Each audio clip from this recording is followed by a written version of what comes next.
لیکن پروگرام سے ٹھیک 3-4 دن پہلے میرے ساتھ ایک ایسا حادثہ ہوتا ہے کہ اگر میں آپ سے یہ کہوں کہ موت کو میں نے اپنے بالکل قریب دیکھا اور اللہ تعالیٰ نے ایک نئی زندگی دی تو غلط نہیں ہوتا۔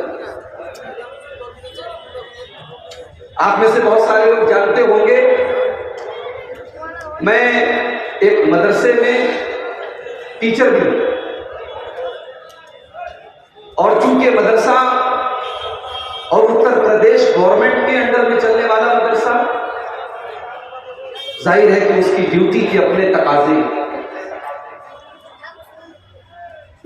میں آس پاس میں 100 200 300 کلومیٹر تک کا سفر بائی کار کرتا ہوں، رات میں پروگرام کر کے صبح میں مدرسے میں حاضری دیتا ہوں کہ میرا معمول ہے۔